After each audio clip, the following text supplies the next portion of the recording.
რა პროდუქტი შეიცავს ცილებს, ანუ პროტეინს, ბერძნული სიტყვა პროტეინიდან მოდის პროტეინოსისგან და ნიშნავს უპირველეს და მთავარს. ცილები არსებობს ცხოველური და მცენარეული.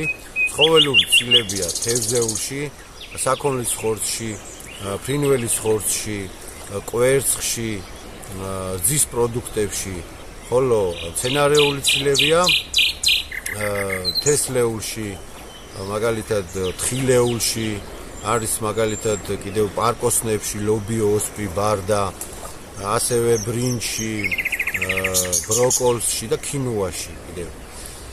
ცილების მიღება შესაძლებელია როგორც ცხოველური პროდუქტებისგან, ასევე მცენარეული პროდუქტებისგან. თუმცა ვისაც ურჩევნია მცენარეული პროდუქტებისგან მიღება, უნდა იცოდეს, რომ მცენარეული პროდუქტებისგან მიღებული ცილა არასრულია.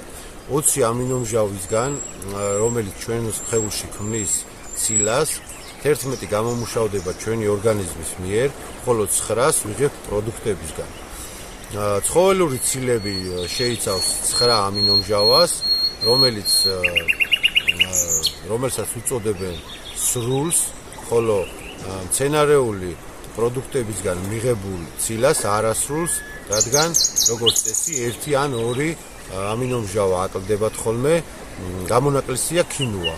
ქინუაში ყველა 9-ვე ამინომჟავა არის და თუმცა არ ნიშნავს იმას, რომ მცენარეული პროდუქტებისგან ვერ მივიღებთ სრულყოფილ 9-ვე ამინომჟავას.